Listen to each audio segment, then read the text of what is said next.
Um, um, all right, there we go. Hello, everybody. Welcome. Sorry I'm a little bit late. I am Patrick, your friendly neighborhood shaman, and we are going to do some Monday night mini medicine card readings. Let's see, am I actually live?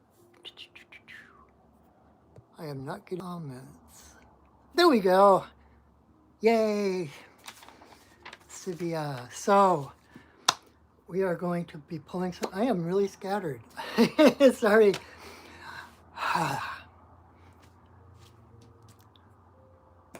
Oh, cool. Hi, Tammy. We have Sivia. We have Tammy. I am going to do. Oh, and Anna's here too. You don't see me? Can everyone see me or can you just hear me? Tammy says she can't see me. Charles. Hey, Charles.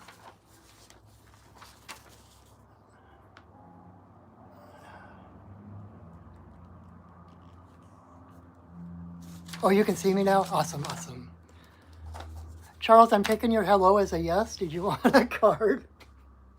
So, for those who are new here, welcome, welcome. I am Patrick, your friendly neighborhood shaman, and we are going to be doing some card pulls, some card readings using this wonderful deck, the medicine card deck. This, if you could see it in person, it's a very well-loved deck. I've had this for years and years. And rather than being like a tarot deck, each card has a different animal on it, different totem. And so what we do here tonight is that the first 5 people to say yes in the comments. Hi, Tiffany. We just got our 5th. So for the first 5 people that say yes, they get a 1 card reading. Braxton Goat, hello, welcome.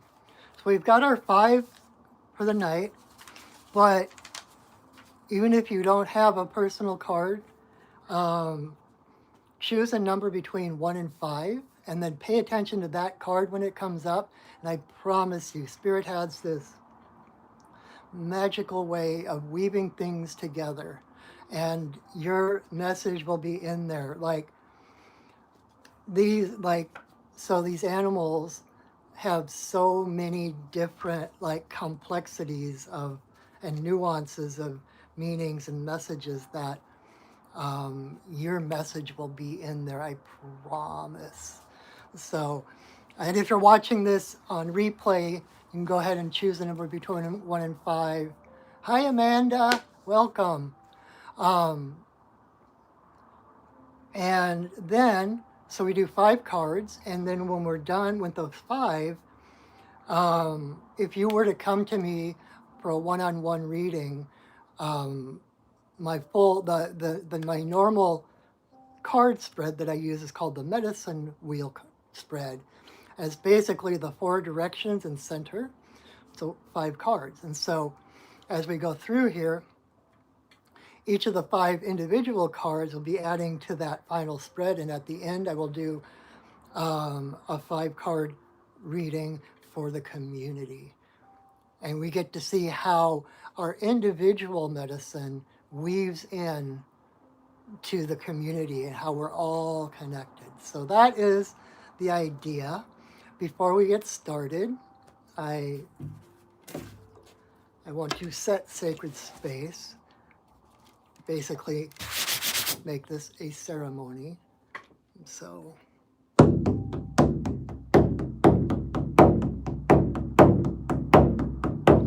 spirits of the earth, spirits of the air, spirits of the fire, spirits of the water, spirits of the upper world, spirits of the lower world, compassionate spirits of the middle world, the Fae, ancestors of the land. Thank you for your presence. Thank you for holding us in your love and your light. Only love gets in. Only love is invited. Oh.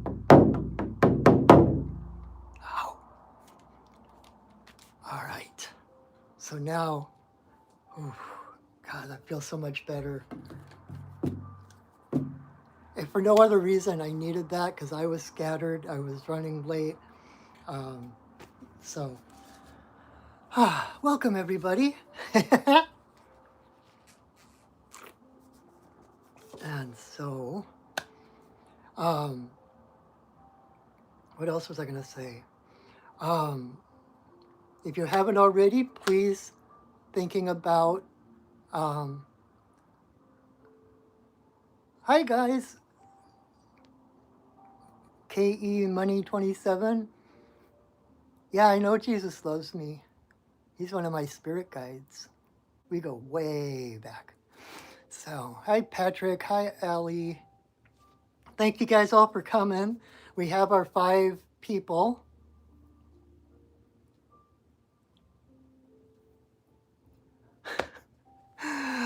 I know, right? You love the drum.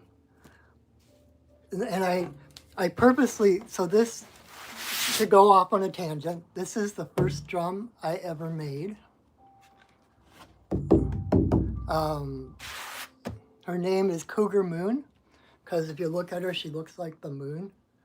But the thing is, it's elk skin, but there's these pair of claw marks. Those are cougar marks. And so her name is Cougar Moon. And she's been wanting to be, I haven't played her in a really long time. Hi, Jessica, welcome in. I will explain kind of what's going on. I'm kind of off on tangents at the moment, but so I haven't played Cougar Moon for a really long time, and I purposely put her next to the heater tonight because usually I pick her up to play her, and she's really flat. And you know, if you don't,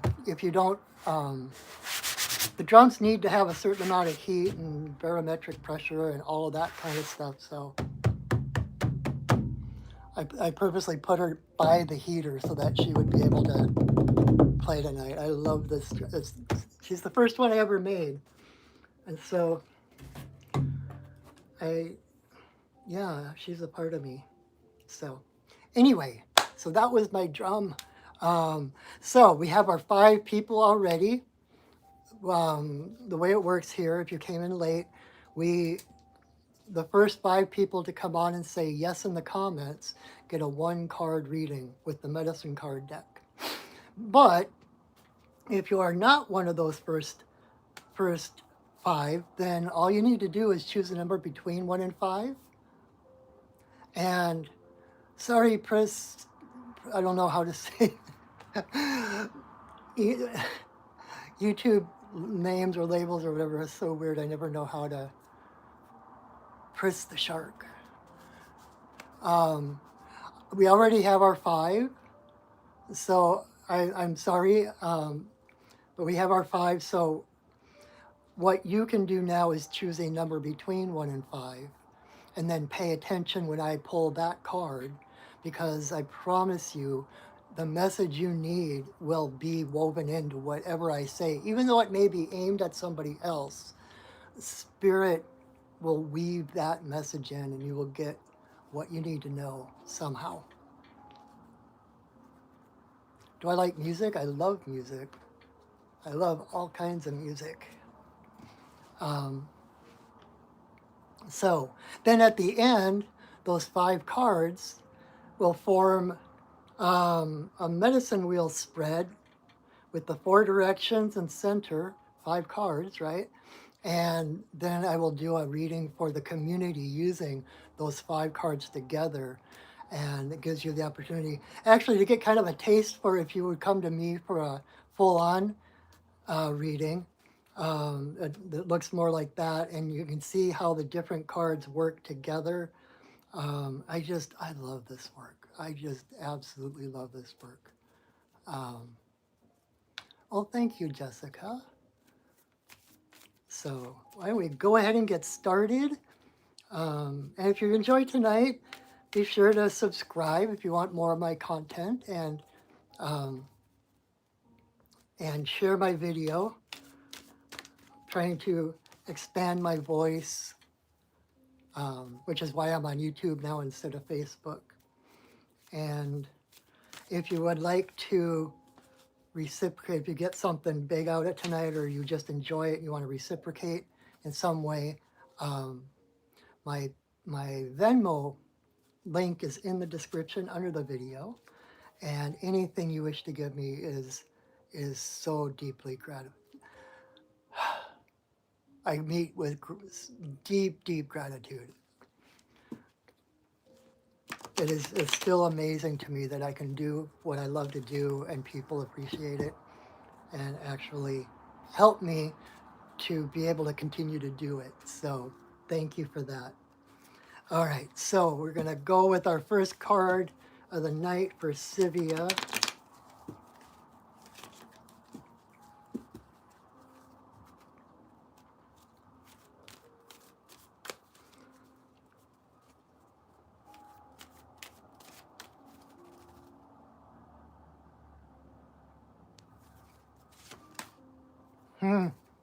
All right, so card number one for Sivia is Bat in Reverse.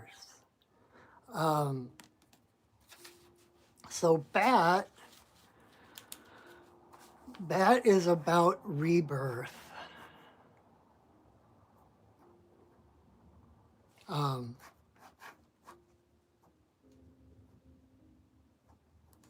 I'm just making a note so that I know what cards to get for the five.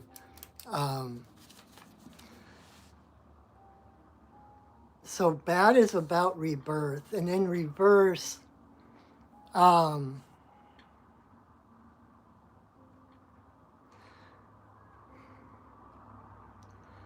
death.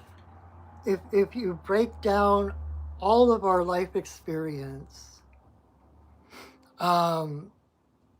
it really is a series of deaths and rebirths, right? Everything, any change, anything new, like every day, like you go to sleep at night, you wake up in the morning, that's a death and a rebirth. You are not the same person that wakes up in the morning that you were when you went to sleep at night, because you've garnered more wisdom, more experience through your dreams, etc. And you never stop growing, you never stop learning. And so death and rebirth is the natural cycle, the natural process of life, right? Some of them are bigger than others, right? Some of them are life changing. A lot of them are like I just said, like going to sleep, waking up, changing your shampoo, or, going a different way to work, change, that kind of thing. And then there's the bigger ones like that actually affect the direction of your life, etc. Like changing a job, or, moving, or new relationship, or whatever. When Bat comes up, it usually is an indicator that there is some big change happening. I don't know why I'm getting all froggy. I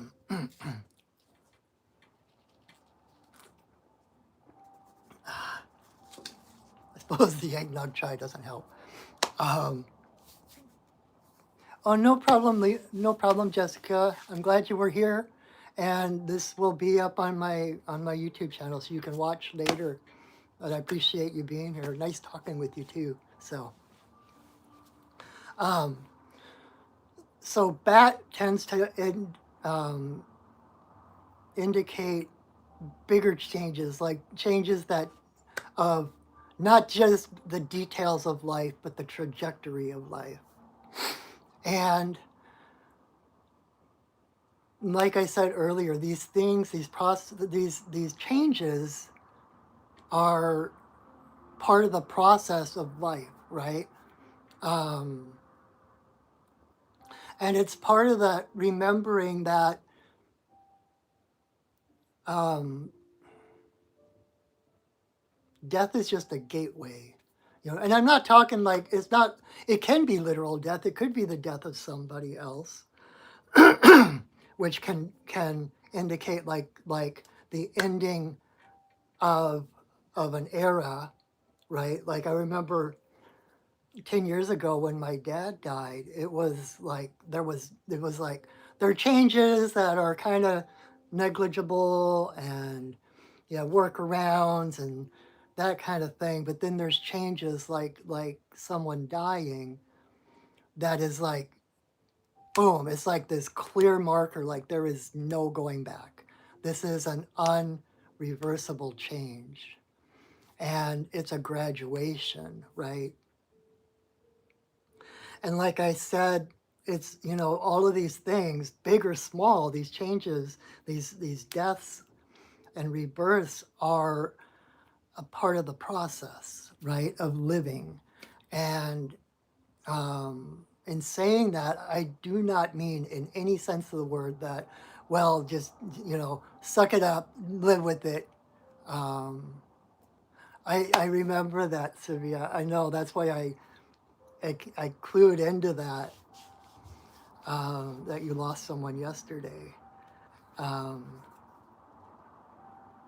and it's funny because I knew that, so I was really hesitating to say anything about it because I didn't want to be influencing the reading. But then when it's obvious and when it's like one of my guides said, like sometimes things seem like the answers seem too convenient.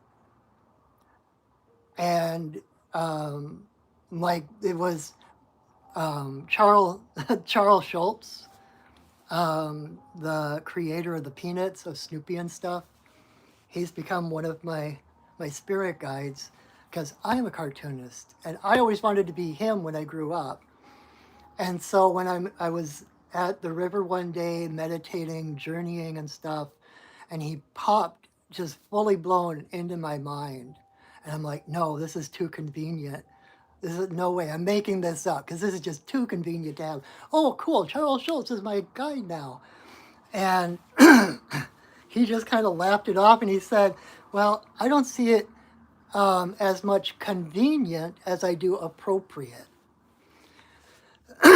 And so sometimes those things that we are ready to just kind of blow off because, oh, that's just too convenient, that's just too much of a coincidence. The fact is that the question is not to ask if it's too convenient, it's to ask if it's appropriate. And so just to give you a little insight into my process while I'm doing readings and such, it's like I'm always having that, riding that edge between um, it, riding that edge between what seems too convenient, and being true, right? Um, I don't know if that makes any sense, but I will get back to the actual reading. And so, death, no matter whether it's a person, a way of life, a career, or a different hair condition or whatever, every change, every death is a rite of passage. Every death is an initiation because you are not the same person on the one side of it as you are on the other side. And the first time that I worked with Kali, the goddess, um, her big message to me was I asked her if she had a message, and she took um, two of her forearms her forearms that she had at the moment when I was talking to her, and she kind of just reached in and kind of opened her chest up, and there was like this spacescape with this galaxy spinning, and the galaxy would kind of do this kind of thing, And she said that death, humans are always talking about how death and birth are two sides of the same coin. But they keep talking about the two sides. They never get to the point where it's the same coin. And she said, death and birth are the same exact thing. Um, Charles, yeah, it took me the longest time to work up the to work up the moxie to like actually approach Kali, even though she had been calling me for a long time. But and so birth and death are the same thing. It's like when something like the death of someone else is your birth into a new reality, a new timeline, whatever, however you want to frame that. And um, with that in reverse, it's it kind of hints to me at kind of digging in the heels and resisting the process. It's like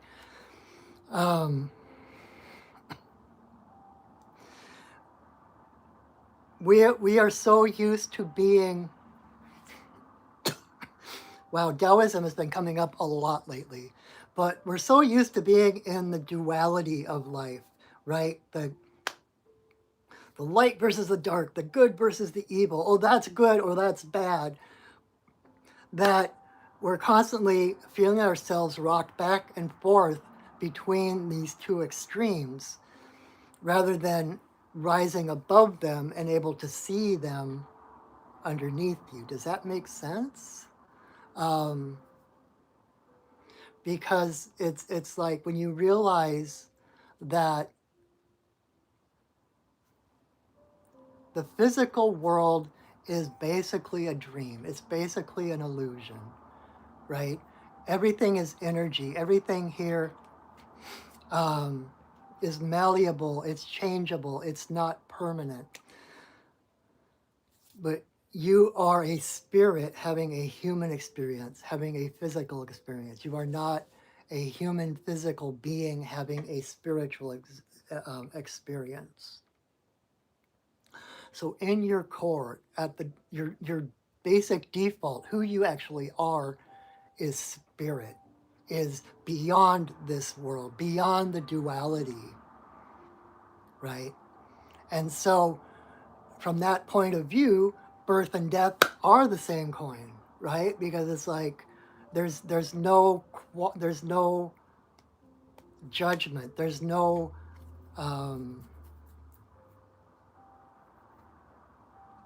because like oh, this is getting into tricky territory and how to put it into words, but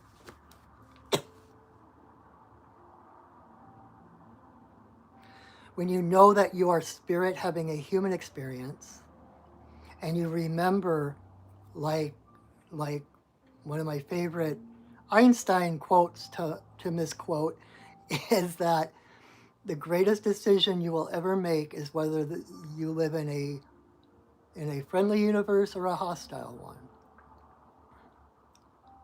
And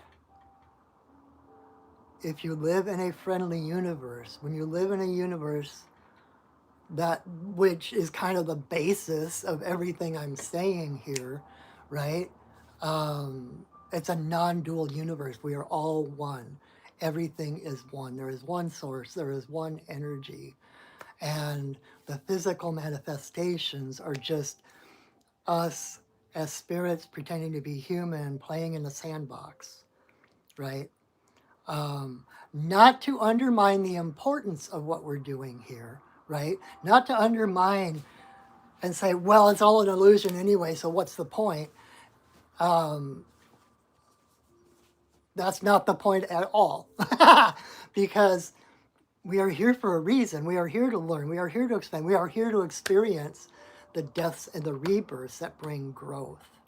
And when we can remember that we are beyond temporal time, Well, all time is temporal, right? But when you remember that no matter what happens, you are indestructible. You cannot be destroyed. Um, he was, wasn't he? Oh, I forgot. But it's reminded me there's this Taoist story that I love. And so it was like back in China, it was like back in ancient times. There was this farmer and he had his family and they were really poor. They could only afford to have one horse. So they weren't able to do a lot or produce a lot. So they were continually poor. And then one day his horse ran away, and all his neighbors came to him and said, "Oh, that is so bad. Oh, I'm so sorry. That is such a bad thing to happen." And the farmer kind of shrugged off and says, "We'll see." And the next day, the horse came back, leading an entire herd of horses. And so all the neighbors were celebrating with the farmer, like, "Yay, that's such an awesome thing. Look, it's great, it's awesome." And the farmer's like, "Well, we'll see." The next day, the farmer's son was trying to break one of the horses and was thrown off and broke his leg. And all the neighbors came around, "Oh, that's such bad luck. I'm so sorry. That is such a bad thing to happen." And the farmer's like, "Well, we'll see."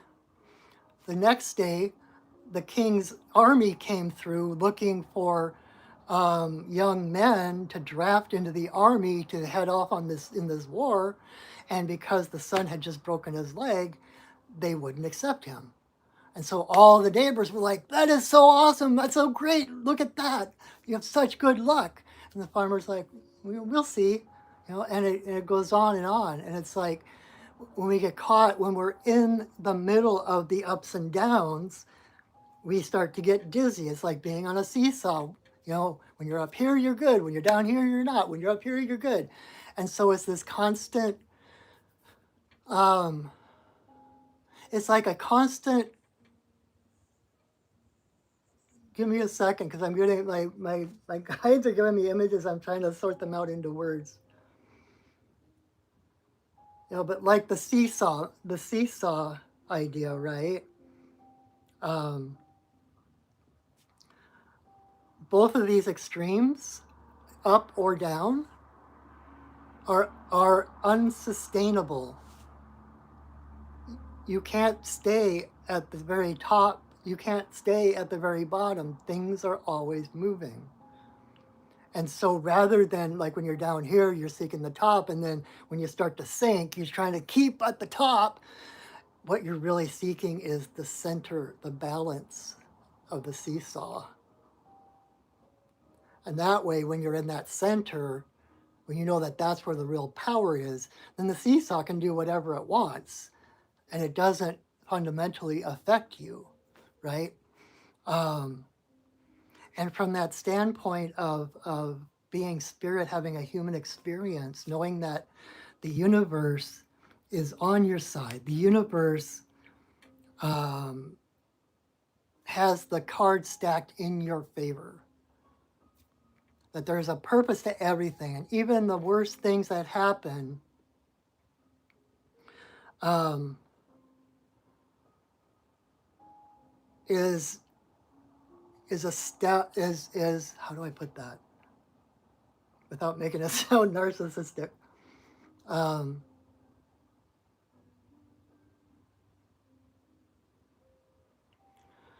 every challenge that comes up is the next step in our growth or our evolution.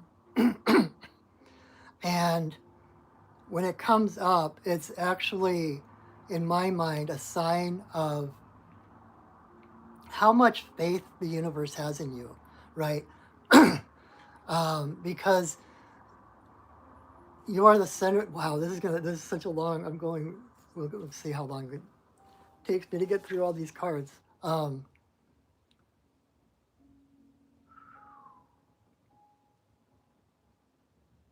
You are the center of your world, just like everyone else is the center of their worlds. So everything in your world, the people in your world, the things that are in your world are reflections of where you are, like what part of the spectrum you're embodying at the moment. Um, and so according to frequency and energy, nothing can come into your world that is beyond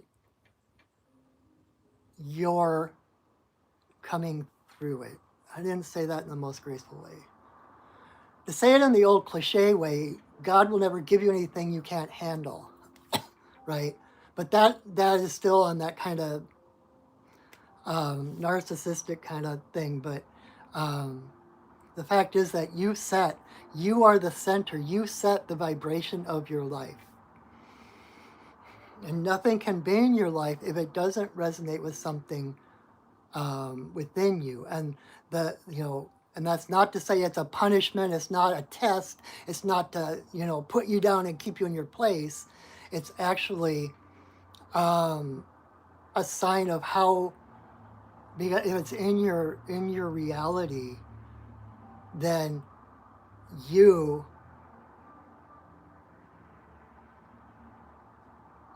because oh God, this is getting way over complicated, but you may seem to be in your thoughts and your beliefs hold you at in like this limited spectrum of reality, but who you really are is the entire spectrum. Does that make sense? And so, and like another thing Einstein says is that you can't solve a problem with the same energy that created the problem. You have to rise above that energy. You have to bring in new energy. And so when we have a challenge, when we face a death and a rebirth, it's the opportunity for the new. That's the opening. That's the crack in the cosmic egg that lets the light in. It's like that's the portal to go through to a higher understanding, to more growth, to more evolution. And to say that is not in any way to say that it's easy or that it's, not painful. Um, yes, Tammy, that's one of the biggest things that my guides tell me, be the eye of the storm. Rather than getting caught in the whirlwind, in the tornado, be the eye of the storm, be the peace at the center of the storm. Because the storm will blow itself out without you trying to stop it, right? So, coming back to the basic message, change, death, rebirth on whatever level is a natural process. And you can trust that process because you can trust the, the benevolence of the universe. You can trust that everything that happens is in your favor. If you didn't have the means to get through something, it literally can't happen. I just got 3333 on the counter when I said that.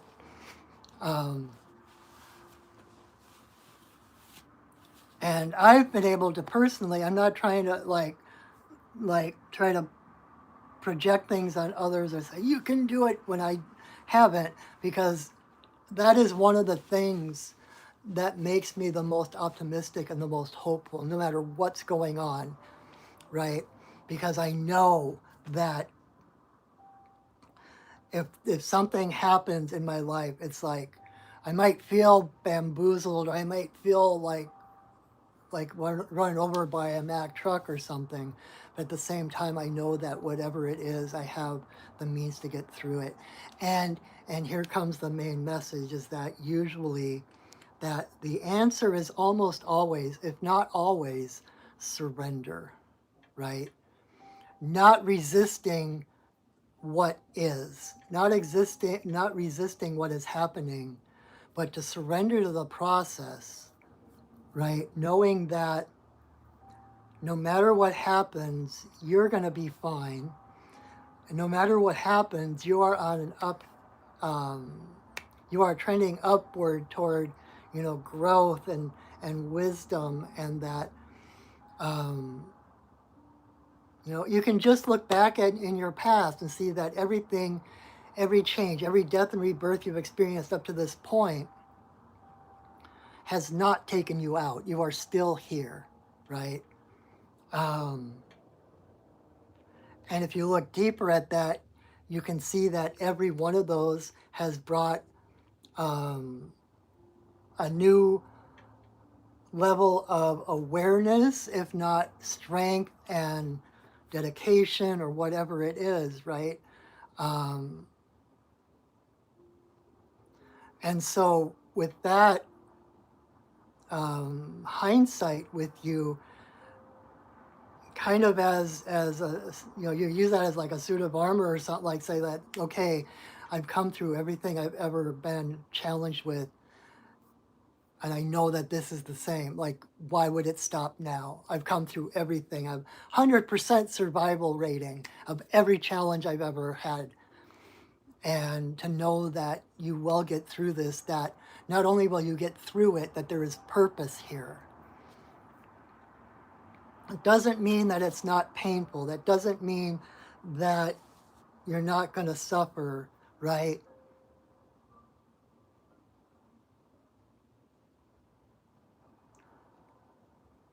But that's part of the surrendering, is allowing, kind of like snake shedding its skin. It's like allowing that old skin to just peel away, not defining yourself by the outside um, circumstances or the outside expressions of your life,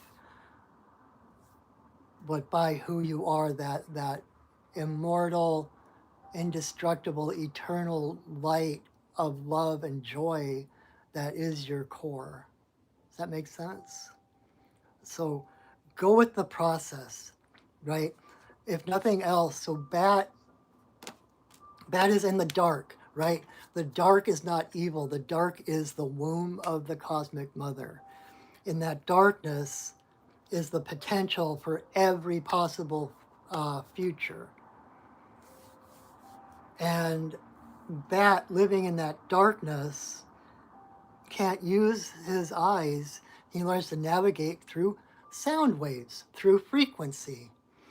And so, if nothing else, this period of darkness, of grief, on whatever level, on whatever change, whether it's a person or a way of life or whatever it um, is teaching you how to navigate with your higher senses rather than your physical ones. Yes, yes, love is always the core. It's not about good versus evil, you know, fighting it out. It's about love and fear. And love is the only power in the universe. Everything is love. Fear is the perceived absence of love. Fear is the illusion of separation. Fear is the illusion that there's a hole in that overriding love. And so by surrendering to the love, that's how you heal the world. You fill in, you realize that love was always there, that the fear was an illusion, that who you thought you were before um, was not absolutely true. It's not that you're wholly different from one moment to the next, but in that moment, it's like more of who you are, more of the wholeness, that limited spectrum that you're living in expands a little so that you know a little bit more of yourself, right? Um,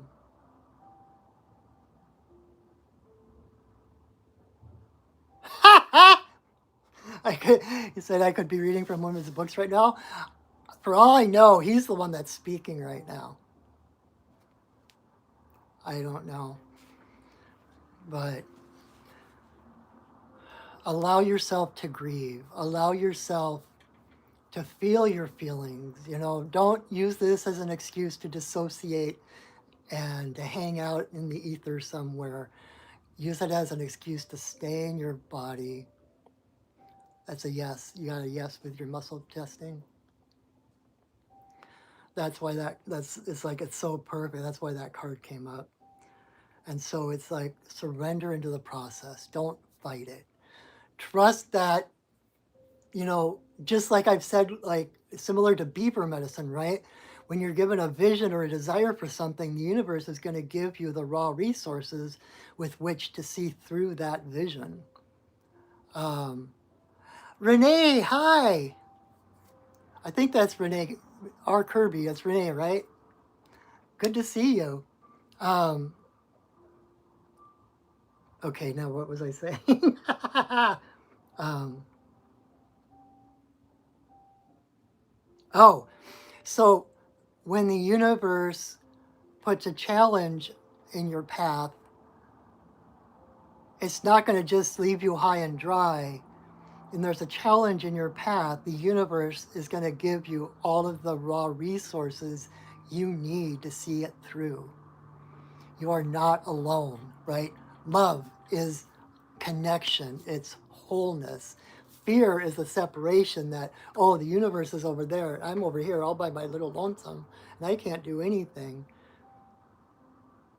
Well, that's kind of true in a way because you can't do anything on your own because it's surrendering to the connection of the love that surrounds you, right?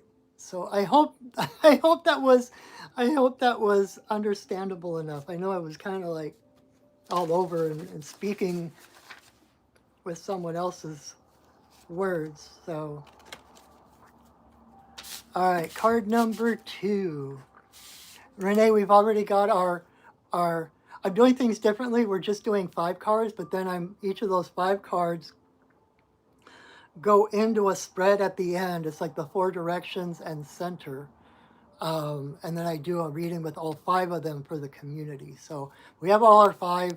I'm only coming up on card number 2, so go ahead and choose a number between 1 and 5, and we'll see what happens. All right. Hopefully I won't be so long-winded on the rest of the cards.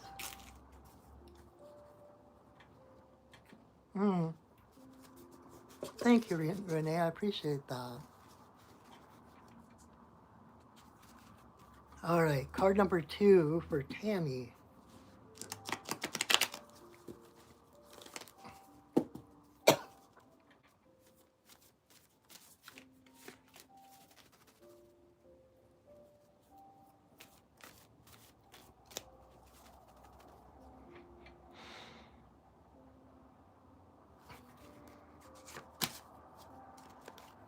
All right, Tammy, card number 2, we have dog. Um, Dog, of course, there's all the stuff about dog being man's best friend, right?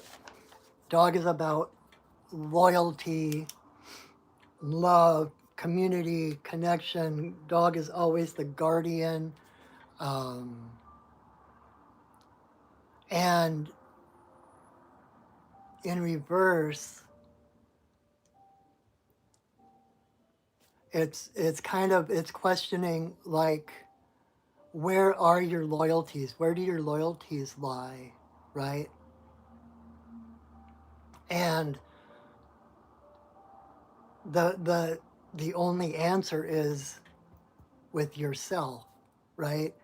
The whole thing, like, you have to love yourself before you can love anyone else, right? And in order to be loyal to anyone else, in order to be of the greatest service to the world, you have to know yourself, trust yourself, listen to your heart, right? Dog has, in my mind, probably the biggest heart in the animal kingdom, right? And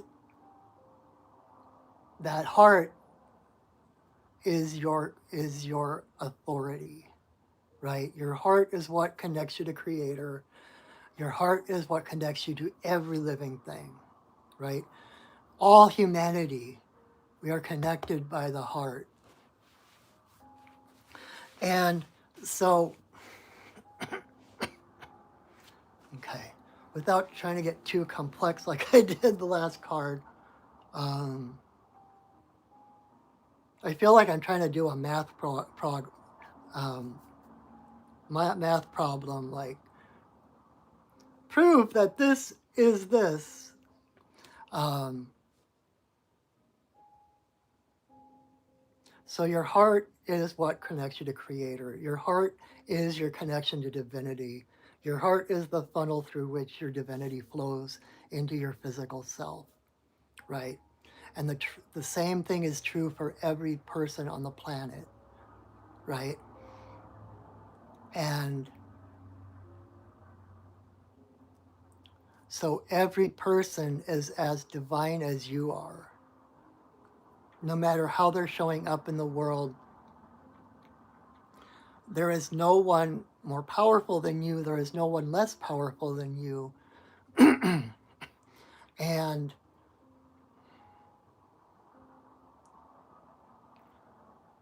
so when you have decisions to make, or when you're, um, how do I put this? When you're feeling that like power struggle, or the pull and the push of trying to do the right thing, or trying to, you know, please people, or whatever it is, um, none of that, like any of that push pull, any of that power struggle, that tug of war, um, is disempowering in itself. It's not recognizing your own divine light, your own divine connection, your own divine presence in this world, right? And gosh, I'm having so many things going through my head right now. Um, but because your heart is your direct line to source, to Creator, and because every other person's line, direct line to divinity is their heart, right? And because your heart is connected to the heart of every person, you can, this is going to sound selfish from the outside, but the best thing you can do for everyone is to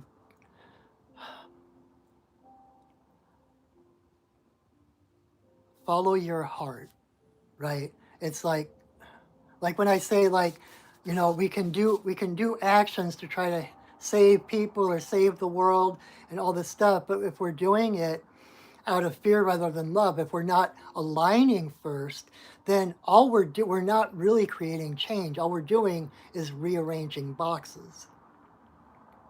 To create real change, you need to align with spirit and allow your heart to tell you what is the proper thing to do right now, what is the appropriate action. Um, because if you're if you're not doing that, then you're not helping anyone else. You can't help anyone else unless you're acting from love.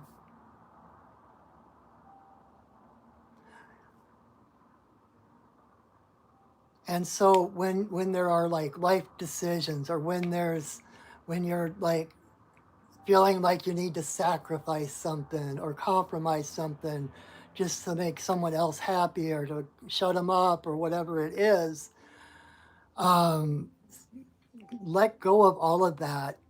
Move into your heart. Take everyone else out of the equation, right? Never lower yourself to help someone else. You can't, like Abraham Hicks says, you can't get sick enough to help someone who's ill. You can't get poor enough to help someone out of poverty. You have to come from a place of power, right? Just like you don't dive in to save a drowning person, you always stand on solid ground and you reach for them with something, or you throw them something and pull them in. You don't get into the water with them because they will pull you down under.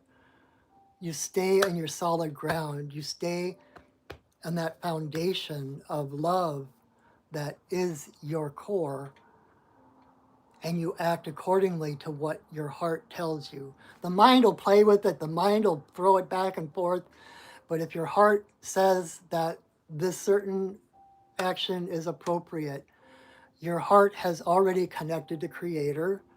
So you've got the divine go ahead. It's already connected to the heart of all living beings.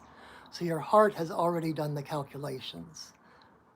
The heart takes everyone into consideration without you, because the heart sees through love, sees through that connection, not through separation, right? And so whatever it is, and that's what they mean about, you have to love yourself before you can love someone else, right? It's the namaste. The divine in me sees the divine in you.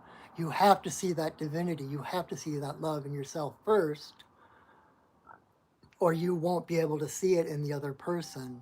There'll be this power struggle. You'll be acting like, oh my God, I need to help them, or like trying to like suck up to someone because you think they're more powerful than you, or it's trying to come down to someone else's level to help them up. You are good enough where you are. You are in the perfect place, the perfect time.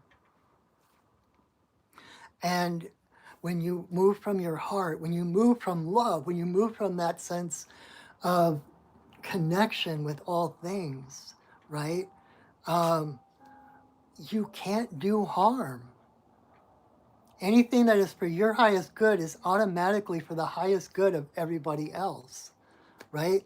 It's like a spider. If you had like a spider web, right? That was um, crap.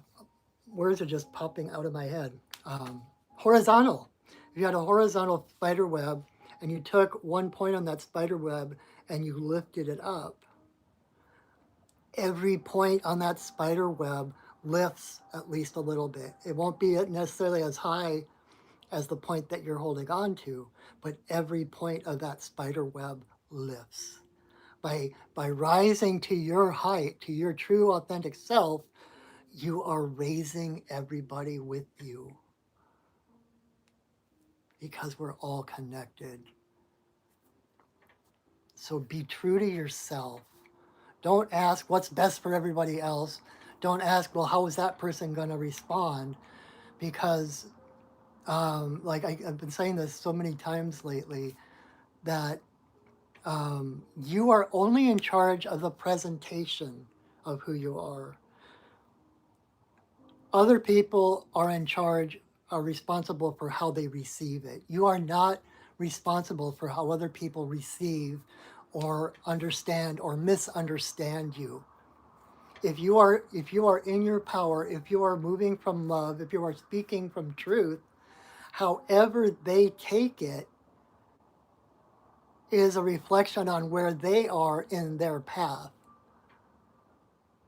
But to react to what they said, or how to react to their reaction, is to undermine your own power, your own authenticity,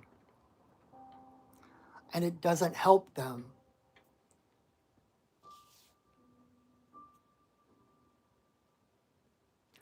And that's not to say we don't help the poor. We don't.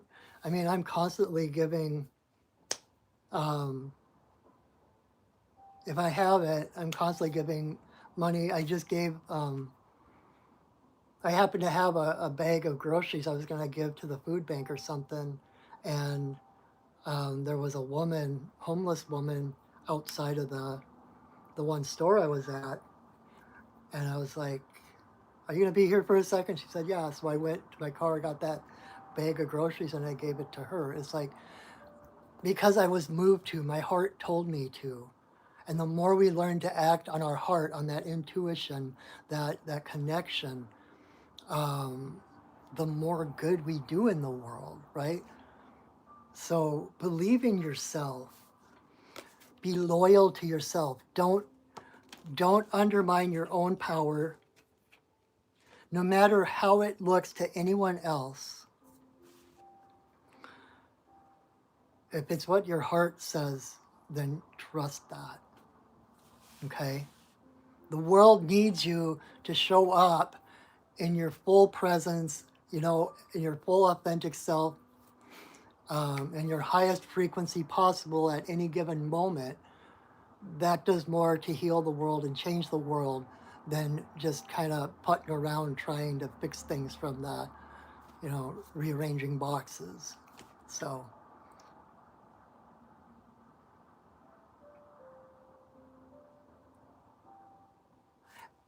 and be the guardian. That's the other side that I was saying, that I mentioned earlier. Be the guardian of your boundaries, right? Dog is the guardian. Canines are guardians. And so part of that loyalty to yourself is not being the doormat. Part of that loyalty to yourself is honoring what you feel by holding your ground, saying, no, this is the line, this is non-negotiable. If you come any further across that line, chomp, right? Holding those boundaries, standing up for yourself, because you are enough.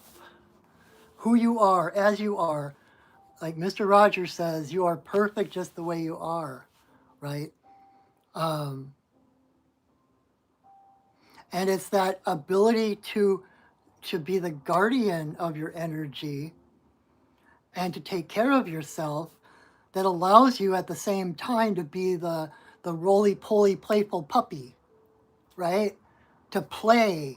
It's like you're creating this space for yourself rather than being, cheek by jowl in the workaday world or, the daily routine.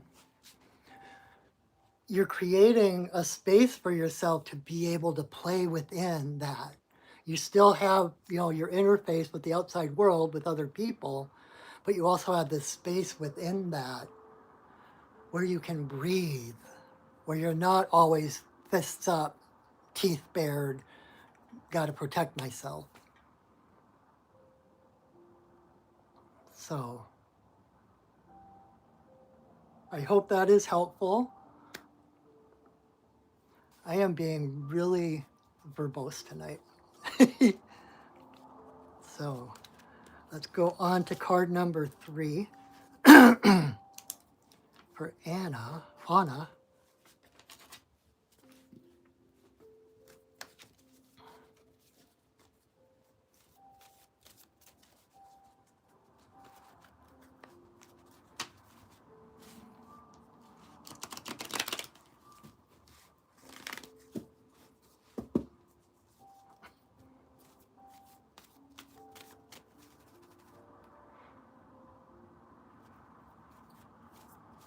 Have I mentioned how much I love my job?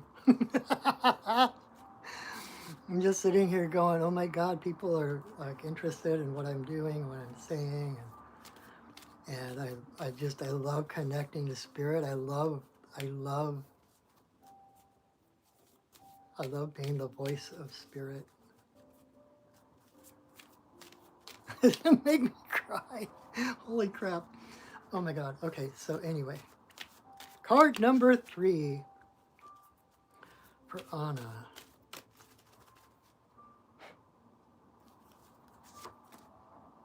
Awesome. All right, card number 3 for Anna, we have Turtle.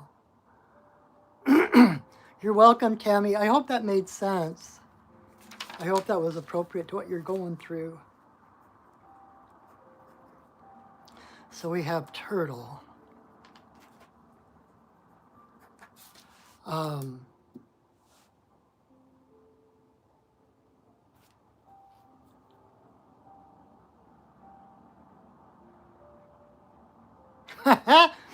um, my guides are such goofballs. I just had a vision of the sea turtles from Finding Nemo, from the movie Finding Nemo, and they go shooting through the Gulf Streams or whatever, and the water is like, dude. First you're like, whoa. Then you're like, whoa. Then you're like, whoa. It's like,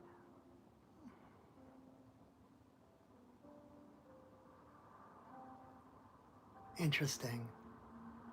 And now instead of the turtles going through that stream, um, it's like I'm seeing like a spaceship, like the Millennium Falcon or something, going through hyperspace, and how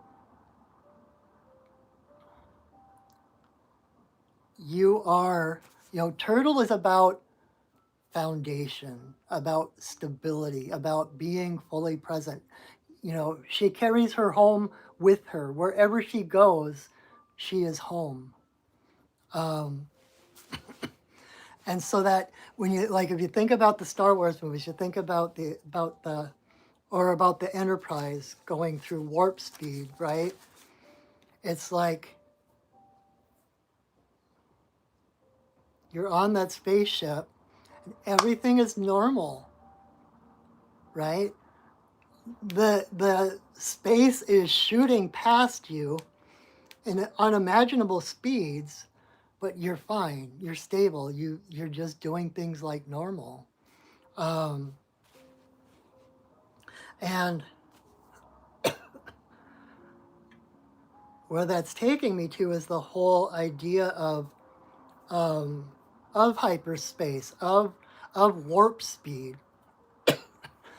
And the thing is that even in those like people, I've watched things about that, about the physics and everything of things like warp speed and like UFOs. Um, and it's like they're getting closer and closer to actually achieving warp speed. And the key is that you don't move through space, you don't move through the universe. The universe moves around you. That's why UFOs can take 90-degree turns without any inertia, without killing the people inside, right? And it's like you create like the warp engine or whatever creates like I can't pretend to totally understand it, but it basically kind of like creates a vacuum in front or something, and so it's like space is constantly moving around you. You are in essence staying in the one place. And so it's like Turtle has this, it's about being wherever you are, wherever you go, there you are. That no matter where you are whole, you are complete, you are home.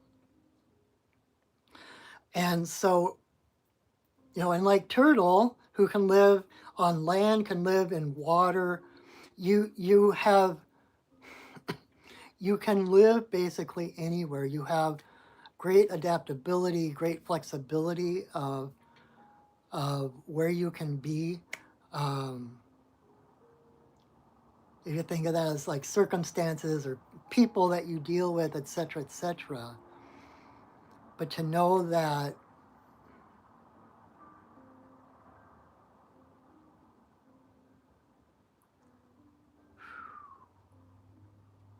God, the quantum, like, just like tonight, I don't know why it's like just heavy with quantum physics and these things that are hard to put into a simple YouTube video and a simple card reading. But if you have noticed, I know you were in a bit of chaos and emotional stuff earlier, but there has been a shift. If you have noticed, things kind of like water off a duck's back kind of thing. It's like things are coming up and they're just flowing through. You're not being totally taken off center, totally knocked out of your balance by things that are happening. Kind of like in meditation where you're told to not attach to your thoughts. You focus on your breath, and thoughts are inevitably going to come through your mind. But when you can see them as clouds and just watch them go, they don't affect you. It's like the Zen saying about the water reflecting the swans flying over, but it doesn't hold on to them. As soon as the swans are gone from the image in the water. So it's like it's about that it's a validation that you have reached a level of presence.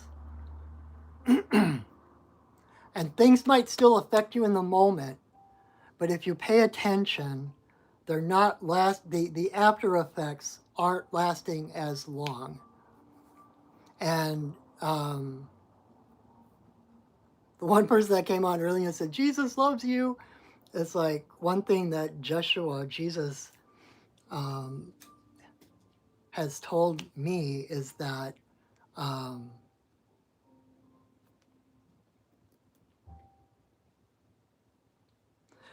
the sign of a true master is not that they don't go to those lower places. It's the fact that they spend less and less time there before bouncing back up. And so pay attention to your resilience. Pay attention to how long it takes you, like after something unwanted happens, see how long it takes you to like regain your balance. And I bet you'll notice that that time is getting less and less, and that you like the one thing about turtle that I love is that like when there's a storm on the surface of the water, turtle will drop into the water down to a level where the storm is no longer, the storm is raging on the surface, but at some point in the water, turtle's going to reach a level where there's no commotion, right? And so that's kind of like I was just talking about with dog. It's like you're creating this home space around you as a buffer,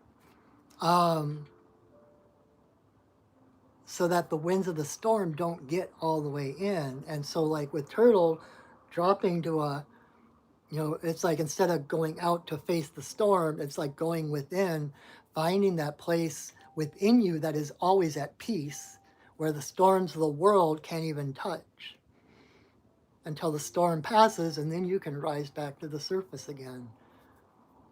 It's like not compromising your peace. Again, like Tammy said earlier, being the eye of the storm.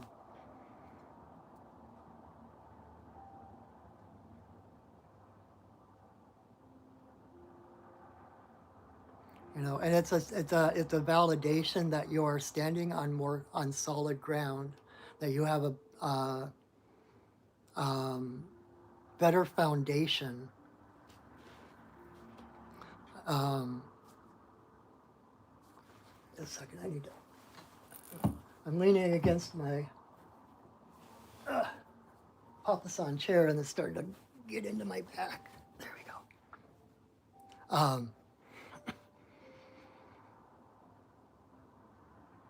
So whether you've noticed it or not, know that first you're like, whoa, then you're like, whoa, then you're like, whoa. It's kind of like pay attention, be present. That, another thing Joshua told us at one point was that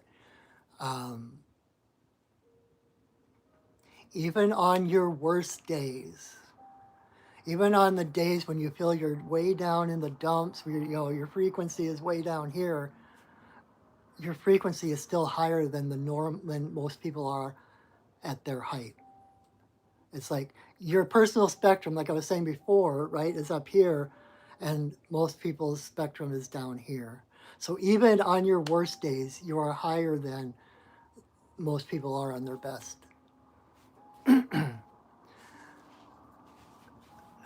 So slow and steady wins the race, right? It's like there's no hurry. Life is not a race. There is no finish line. You're exactly where you need to be at any moment. In every moment, you have everything you need to be present and whole, because you are present and you are whole and you are divine in every moment. It's how much of that we allow to shine through, right? So, hope that is helpful. I am going to move on because I am being really, really verbose tonight. All right, Charles, card number 4.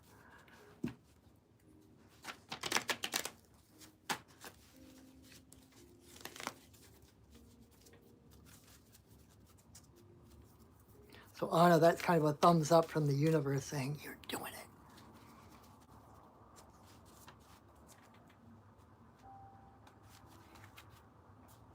You might have felt like a turtle floating on its back for a while, but you have found the way to right yourself.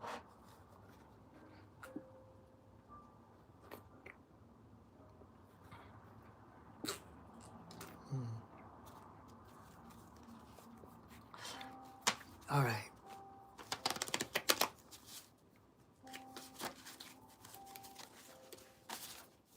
Card number 4 for Charles.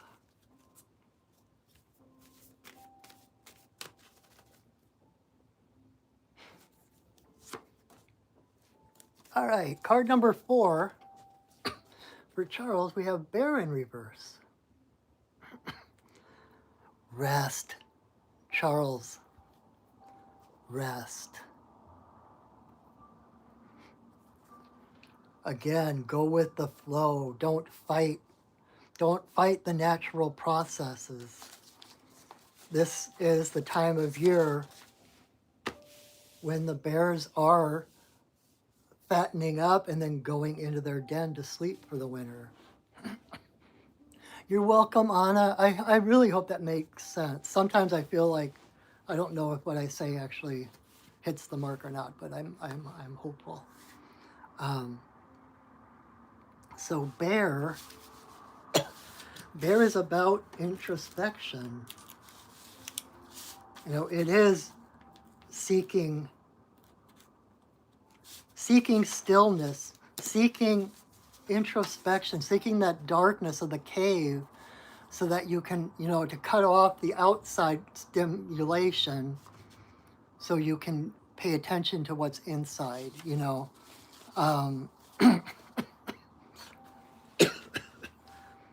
kind of like for me, this is resonating with me as well, because I always find that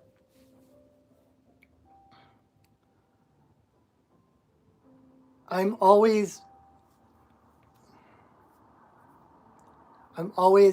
got some show on, or I've got, I'm always paying attention to the outside world. I'm always judging by what's going on around me, or I'm trying to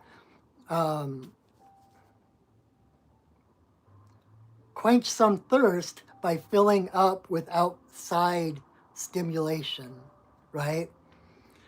Which there's nothing wrong with that when it's balanced. Oh, perfect, Charles, I'm on your card. I just started your card. You had to duck out, but you're back. In case you didn't see the beginning of it, your card is Bear in reverse. And I was just saying that it's time to rest. It's time to put down the reins.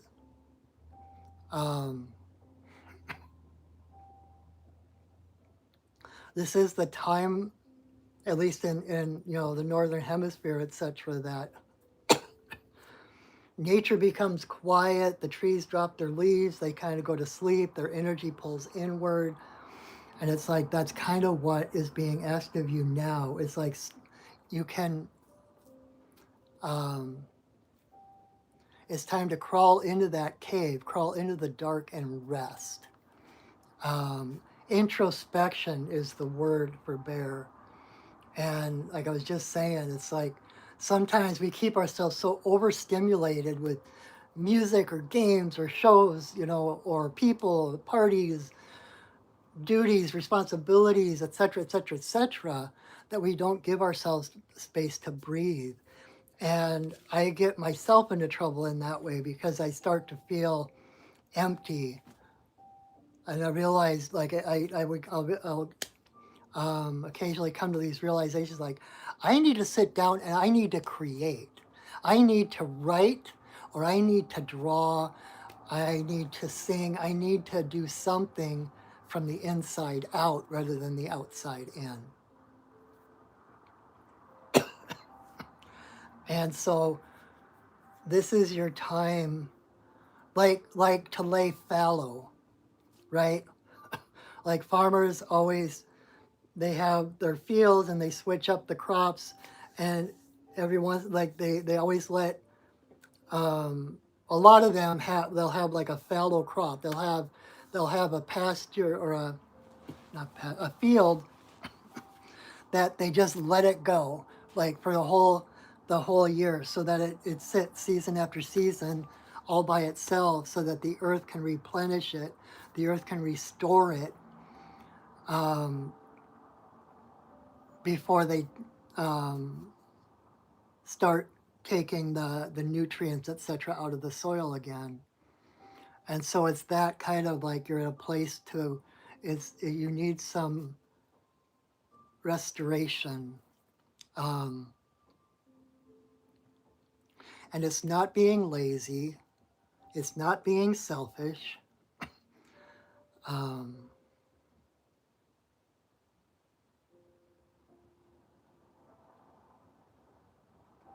but it's time, like I said earlier about, acting, we want to align first before we act. And this is that, um, stage that you're at right now, where it's time to align. It's time to dream. Like I say, like when you're in the dark, what do? You sleep, you rest, you dream. And so this is the perfect time for creating, for going into the workshop or going into your man cave or whatever, and creating whatever that is. If there's art, music, um, whatever it is that brings out joy in you. It's time for you to stop paying so much attention to the world and pay attention to your own heart and what it needs to restore itself. And with so many of us, that means rest. That means when you're tired, sleep. Like the old Zen saying about when you're hungry, eat. When you're tired, sleep. That's it, right? Before enlightenment, chop wood, carry water.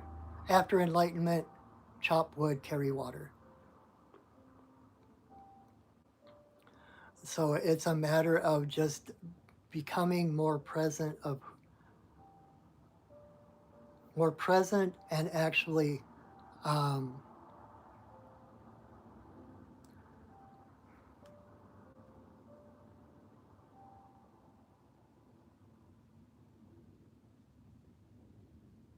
making friends with the dark, rather than feeling the dark as like an imposition, like something pressing in on you. I got to get out.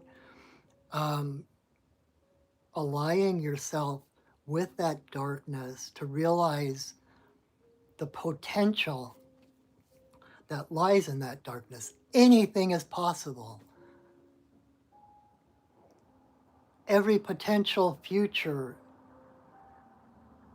lies is contained in that darkness. And your job is not to produce and to act and to make it come forth.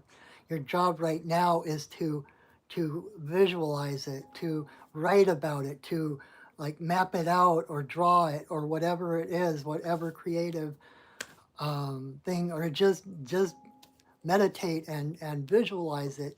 Imagine, play with it. What will it feel like when this thing, when I'm exactly who I want to be? How will it feel when I am my true self? When I am, my life is exactly as I want it. I'm exactly who I know myself to be, and play with that. It's a time of dreaming. It's a time for alignment. And that darkness is unlimited. There is unlimited space in that darkness. There's unlimited time in that darkness, just like in your imagination, you know, just like in your dreams, right? You can dream about being in the Middle Ages or in prehistoric times or in the future.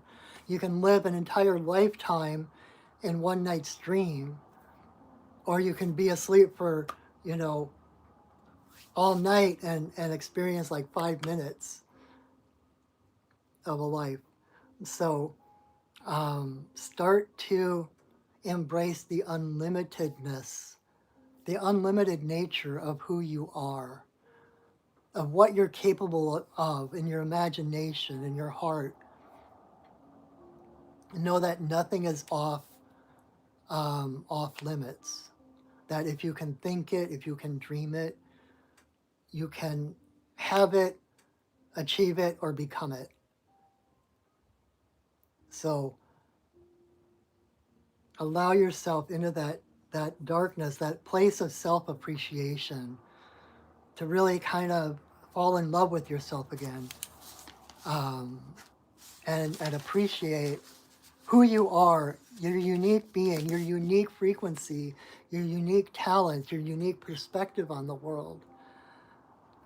And stop comparing to everyone else. Stop comparing it to some arbitrary scale of achievement. Be where you are, be who you are, and know that that is perfect, okay? And most of all, let yourself rest. It is time to restore. No is a complete sentence. Don't be afraid to say no. Don't be afraid to say, sorry, not tonight. I really need to take care of myself. So I hope that makes sense. We're going to move on to card number 5 for Tiffany. Starting to make myself a little short on time for the final reading, but time is an illusion, right? All right. So card number 5.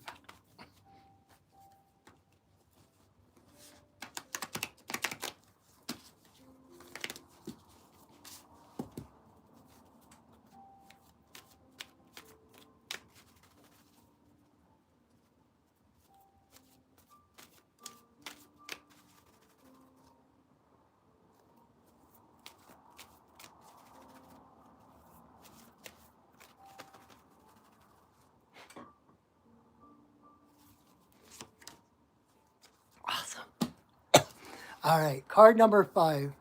Oh, you're so welcome, Charles. I'm glad you were here. I'm glad you got here just in time to see your card. Card number 5 for Tiffany. We have our old friend Blue Heron, one of my favorites.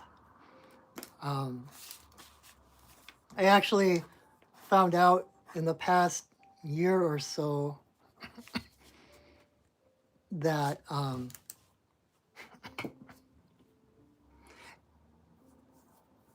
well, this is totally a footnote. This is like way off the subject, but in my father's line, my ancestors, there is the family Hearn, kind of like Hearn the Hunter, if you know who Hearn the Hunter is. It's like I've got part of my family tree is connected to that family. I don't know if I like physically bloodline related to Hearn the Hunter or who that even is, but um, and it was like when I was looking at it, like in Elizabethan times, the Hearn, it was interchangeable Hearn and Heron. So this is actually part of my heritage in a way. So that always excites me. Anyway, okay, back to the reading. So Heron is exactly what I was talking about. Heron is about stillness. Heron is about alignment, right? Heron standing with his feet in the earth under the water, those long skinny legs keeping him above the water, his head reaching into the sky. It's like he is the bridge between heaven and earth. And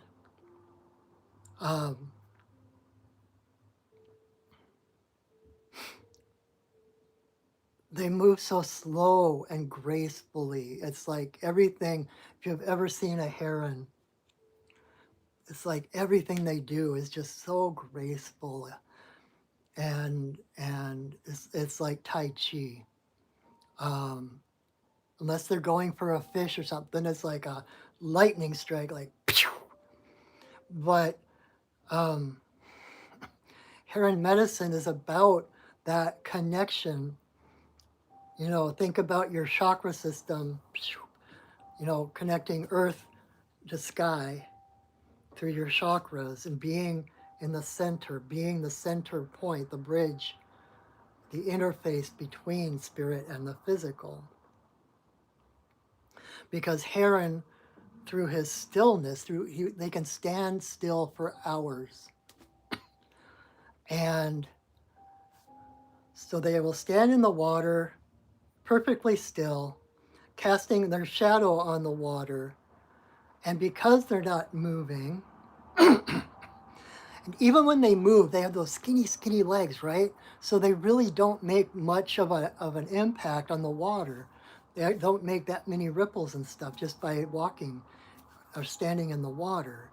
So by standing there, casting a shadow on the water, his shadow attracts fish. Fish are attracted to the coolness of his shadow. And so what he needs actually comes to him because he's being totally in him, being totally in his power, in his authenticity, being true to who he is. Alignment, right? Being in alignment, everything he needs comes to him. One of the best hunters in the animal kingdom, but he doesn't have to stalk his food. He doesn't have to pounce on his food. His food comes to him.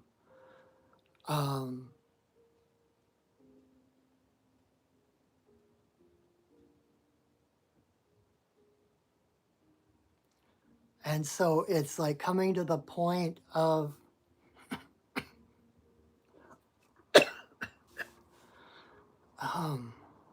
what words am I looking for? Again, like Tammy said earlier, being the eye of the storm. You're in stillness, right? When you're in that stillness, think think about a catastrophe. Think about just hypothetically, think about there being an accident, there being something, and in this hypothetical thing, nobody gets hurt, but there's just a lot of chaos, a lot of people running around not knowing what to do or what, and along comes like a policeman or someone, um,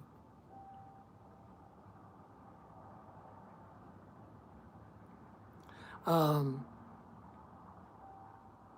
and it's that you know he brings that stillness in. It's like this authority, right? And it's like that person, or even someone like a bystander comes in. Okay, you call 911. This is what we're gonna do. Da da da da da da.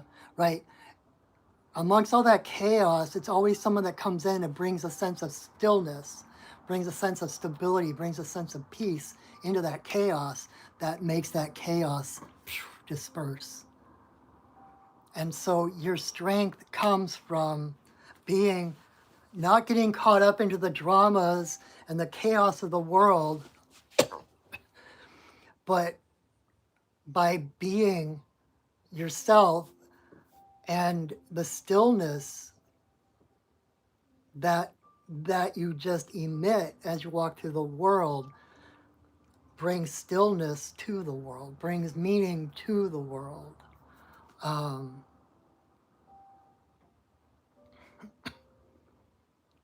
Again, that's how we heal the world, is by being that eye of the storm, being ourselves, um, aligning, being as authentic, being the highest possible vibration we can be at any moment. And that changes the world around us, right? This is that coming to that place to realize that the world revolves around us, not the other way around. Um,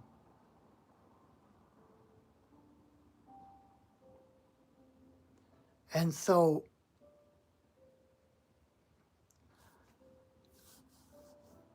don't like,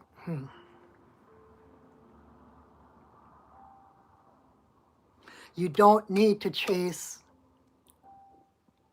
things. You don't need to chase the things you need. You don't need to chase the things you desire, right? It's that sense of wholeness. Um, in style 4320, I see your question, and I think what I'm going to say now is going to answer that question. But it's like when you realize that you are connected to Creator, that you are a channel of divine energy, then everything around you responds to you. That in every situation you are whole. You need for nothing. Everything you need is provided. Everything you need comes to you. And so you can walk through the world with that sense of confidence, with that sense of rightness. I call it kind of this rightness of being. It's kind of that sense of not like elation, like holy crap, this is so cool, but that like Martha Beck says, like anything that's true feels like peace, feels like home. So it's like walking through life with that sense of feeling at home, and that at homeness reflects around you in the world, and it affects everyone you come into contact with, because you're not in need. You don't need to chase things down. You don't need to chase relationships. You don't have to chase down a career. It's like by being where you are, who you are, centered in every moment, being in alignment. Whatever doors need to open for you will open for you. If there's a relationship that is right for you, the doors will open. But don't focus on, I gotta keep banging against these doors until it opens. It's like, find your own wholeness first. And then, because when you're chasing something, whether it's a relationship or a career or new car, whatever it is, if you're chasing it, you're pushing it further away. You're emphasizing the desperation, the illusion of separation, that you are separate from that. But when you can remember, like when you meditate, when you ceremony, align yourself with who you truly are at the deepest level, then you need for nothing. Then you're complete. And um, then things just start to show up. That's when the synchronicities happen. That's when you need something and it just shows up. Or someone just out of the blue, someone shows up that you don't know, and they have the exact answer to do what you need to do or whatever. And it's just like all you need to do is, okay, universe, I need this. Boom, there it is. Um, and so for InStyle, since your question came up while I was talking about this card, and like I said earlier, take everyone else out of the equation. Focus on what is best for you. Focus on what makes you whole. And that doesn't include the other person. Um, Feeling like someone's not talking to you, you're wondering why, wondering if he has feelings. Um, that's a power struggle. That is not in your highest best of alignment.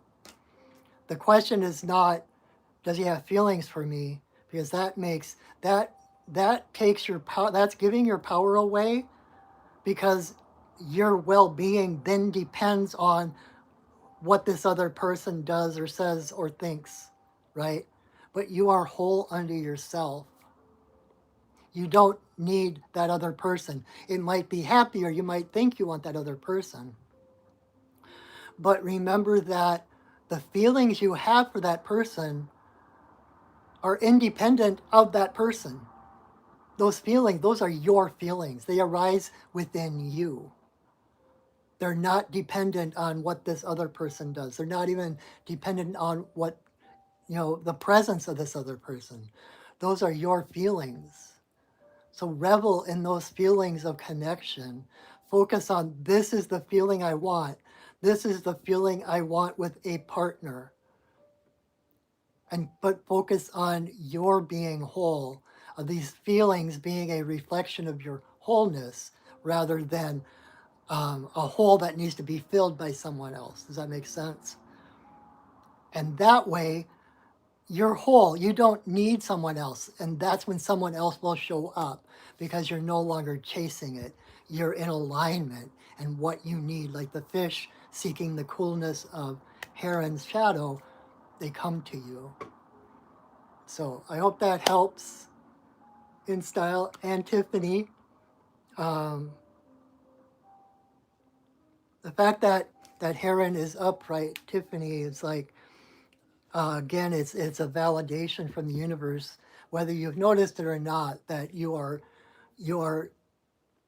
more present, that you have been in better alignment, that things aren't, if you just look back, say a month or 6 months, and compare who you were then to who you are now, you will see that you are much more present, and things are going easier than they were then. Things are flowing a little easier. You're feeling like you do have a little bit better foundation, which is allowing you better connection to spirit. So, all right. We get one more drink of chai. And we are going to do our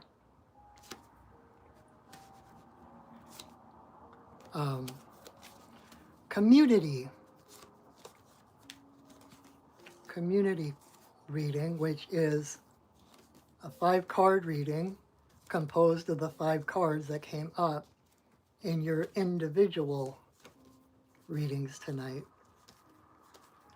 Just to kind of show that connection, show how your medicine interweaves with everyone else's, and how we affect each other, how we touch each other, how everything we are going through affects everyone else we are connected to. So, okay. I got my handy dandy little diagram I made with the cards in the right places. Although I realized I rewatched last week's video, and I realized that because I've got it on like everything, like Tinkerbell, like on the video, everything is backwards. So even though I've got east, west, south, and north, it's like they still get kind of flipped because the camera is putting everything in reverse. Okay.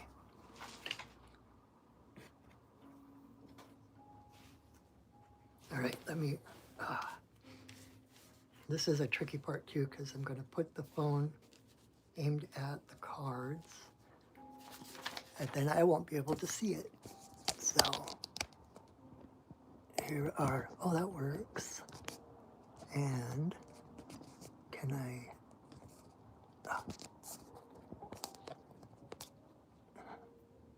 let's see, let me back up a little bit. Oh, come on. There we go. There we go. Okay. Ah! Ugh. Ugh. All right, let's try that again. Okay. Oh, that's pretty good, right? I think you can see them all. Pretty much. So as I said before, if you come to me for a personal reading, this is the card spread that I use most often. It's called the medicine wheel, and it's basically the 4 directions and center. And so I know things will be flipped because of the way my phone is, but this is east, south, west, and north, and then center, which is spirit. And so to read these all together in this context, I always start in the east. Okay. I always start in the east where the sun rises. And so we start out with bat. And I try to follow this in a spiral. It's kind of the spiral dance, a spiral of life. And so this is our where we are now. This is our beginning point, and we're going around the spiral to our destination. And so we're starting here with bat in reverse. And so things, bat comes up when things are starting to kind of fall apart. Old ways no longer fit, no longer suit you, no longer help, because you're being invited to a higher frequency, right? Bat who navigates purely through frequency, through sound waves, right? And so trying to do things the old way, you're probably stumbling around, you're banging into things, nothing makes sense. And so it's like teaching you to use the force, reach out with your feelings, to start to navigate through the world with your intuition, with your heart, with the way things feel rather than the way things are supposed to be, right? Or the way things appear. And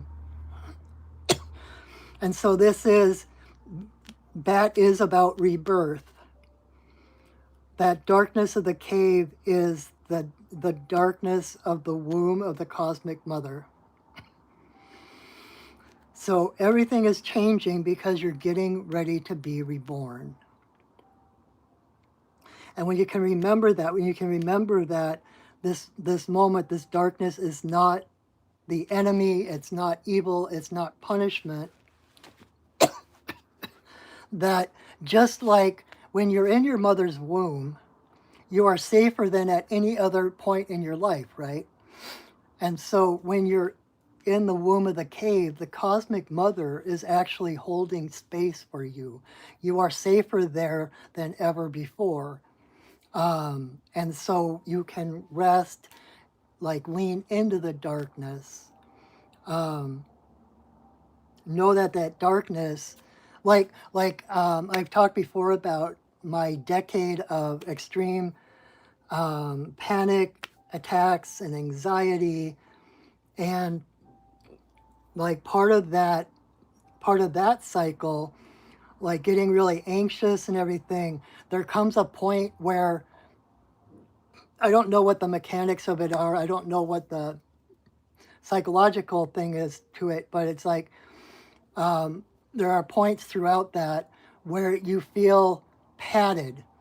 It's like it feels like you're in your own personal fog, which creates a border, it creates a buffer between you and the world. It might just be from being so overstimulated or like, but it's like overloaded. But you hit this point where there's like this buffer around you. You're like walking through your own cloud. Um, and I think that's it's probably like a dissociation kind of thing, kind of going into shock. But and what was my point of saying all that? It's like the universe is a buffer right now that you are being contained. If things aren't working out, it's because it's either not timing or it's not for your highest good. And when things are falling apart, it's like this isn't that things are changing and then you have to live up to the frequency of what's going to happen. You're the one who has changed. You are the center of your reality. You're the one who has grown and changed your frequency. And now the world around you has to shift and change to suit your frequency. So if things are falling apart, it's actually a sign that things are getting better, because it's a sign that you have changed, that you are reborn, that you are that you have shifted something. And so the old ways, they don't work anymore because they no longer resonate at your frequency. And so it's kind of this lag time as the world catches up to where you are. It's not the world changes and then you have to catch up. The world is catching up to where you are. And so well, I'm not going to say only because I don't know if it's the only. The one thing that will help get through that, instead of grounding to the earth, which we're usually taught, right? It's like you ground to the earth. You be present by grounding to the earth. For Bat, the earth is shaking up. The earth is falling apart. So there's no place to ground to. So Bat's feet are in the ceiling, right? Into the ceiling. And so it's like ground up, ground into spirit, ground inward to that core that I've talked about earlier of love and divinity that is who you are. That is the only stability, that is the only foundation, that is the only thing that this world cannot touch. And so that's the place to hang on to. That's the place to connect to as the rest of the world is revolving around you, right? And the better we can do that, the better we can trust the darkness, trust that the universe has our highest good in mind and is changing things for the better things will work out for us. When things finally start to settle in and resonate, it's going to be better than you could even have imagined before, right? And the thing is, like, if you hadn't changed, if things were just the status quo, the world would be the same. There would be no upheaval. There would be no shifting of energy, shifting of people, shifting of situations. And so this is a sign of your courage. You had the courage to change. Even if it's just changing a way of thinking, changing a thought, changing a belief, that's enough to get this whole thing moving, right?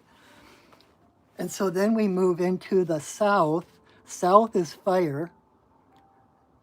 And down here we have dog in reverse. And fire is the place of action. It's the place of passion. And I kind of think of it as the card of purpose, because it's that fire, that desire, that passion within us that guides us, it's that passion that we follow, like Joseph Campbell talks about following your bliss. It's that passion that drives us, that draws us forward. to becoming who we are. And so, dog being, talking about living by the heart, I already said dog has probably the biggest heart of the animal kingdom. Um,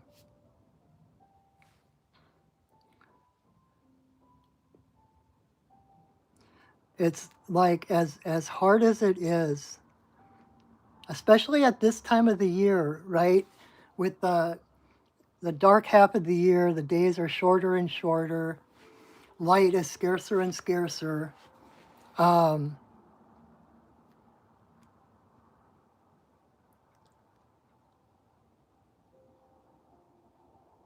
okay, this is the phrase that's coming to me. Don't sacrifice joy for safety, right? When things start to fall apart, we start to kind of run around looking for safety. Um, but your heart is your safety. Your joy is your safe place.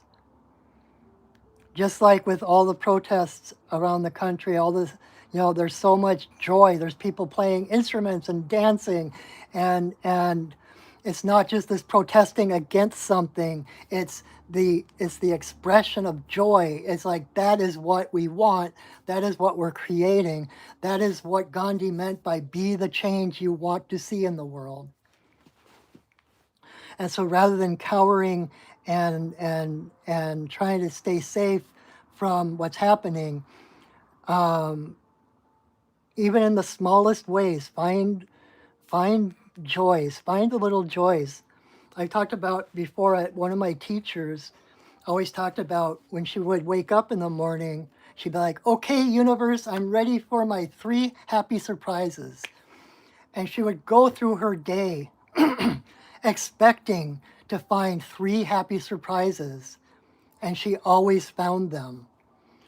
And so this is about, like I said earlier, it's like trusting. If you can trust the process and find your joy despite any, the seeming limitations being put on you, the darkness and the inability to move around as much as you might like, to see others as much as you might like, or whatever it is, to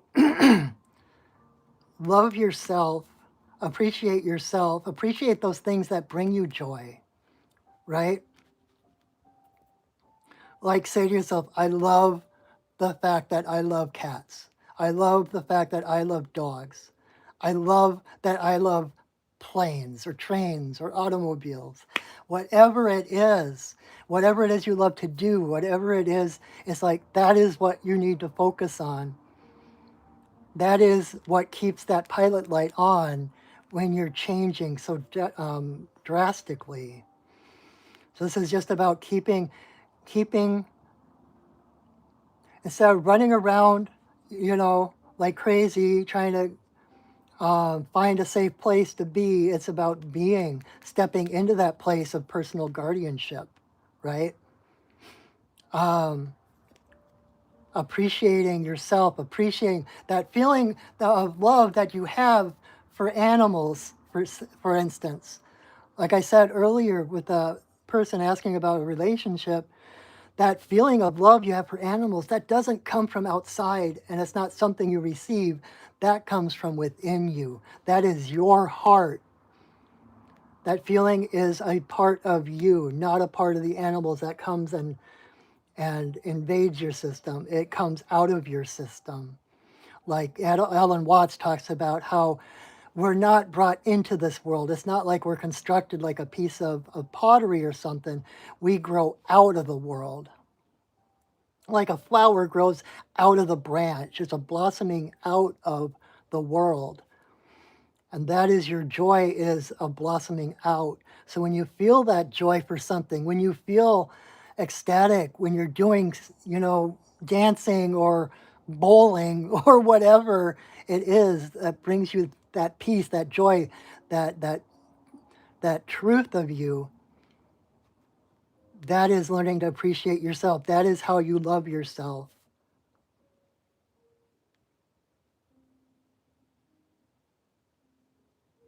Because another reason why this is in reverse is because the only action being called for is not really an action as much as love, loving, being where you are, fanning the flames of yourself, letting go of the world, um, rather than trying to change the world and focusing on all the things going wrong in the world. It's time to focus on what's going right inside of you. And thinking about, who do you want to be when you grow up? What is it that turns you on, that really like floats your boat? Um, and focus on that. That is where we put the light. It's like that fire, or place of fire. So it's like, what are we lighting up? What are we paying attention to? It's time to pay attention to your own heart. That's where we move from. Then in the West, we have turtle. And the West is water. So that is the place of emotions, right? And so when you look at, the East and the West, the mental and the emotional, or even the masculine and the feminine, it's like, the emotional self, who you are emotionally is kind of who you experience yourself to be, right? This is more an indicator of who we actually are. And the mental is like who we believe ourselves to be. And so this change that's happening right now, this shifting and rebirth that you're experiencing right now, is not a rebirth of who you are at your core. It's about who you believe yourself to be. It's in the mental realm. It's a change of mind. It's a change of belief. It's a changing to believe in yourself, believe in who you actually are, right? Turtle is foundation. Turtle is the earth. Turtle is an embodiment of Mother Earth herself. And so, and again, like I said, Turtle is always home. She carries her shell with her. No matter where she goes, she is home. She is complete. She is whole. This is the part of you that is indestructible. Who you are is not being threatened. It's only your thoughts of who you are, your beliefs of who you are, your beliefs of what is possible, your beliefs and the limits that are the walls around you that are holding you back from seeing this. But I think this rebirth is about awareness, becoming aware of who you already are, and deepening, like I was talking about turtle, diving below the water to come to a place of stillness, even though the surface waves are stormy and you got white caps and all this stuff, turtle will dive to the place where it's at peace. And so it's like being that peace, letting that be your anchor. And letting that be what you trust in. That is that grounding to spirit, grounding to who you really are. And that way, when you're anchored to that stillness within you, then the world can change all it wants to because it doesn't touch you, who you really are, right? Then in the north is earth, so that's kind of the physical world. It's like how you present in the world. So we have bear in reverse, and bear is about introspection. So again, like this time of the year, is like we got two animals that are intimately connected with caves, with going into the earth mother, by going back into the womb, right? Um, and turtle, actually, you could think of turtle shell as a cave. It's like she is kind of an embodiment of the great mother. It's like she has her womb with her all the time. She's always got the void. She can always pull into the void and back out into manifest reality. But so you have Bear here, who is,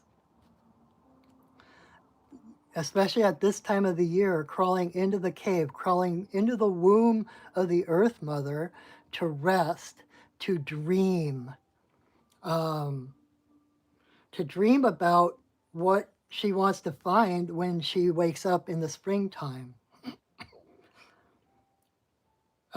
Rest, how is that? What was that saying? Rest is a sacred act.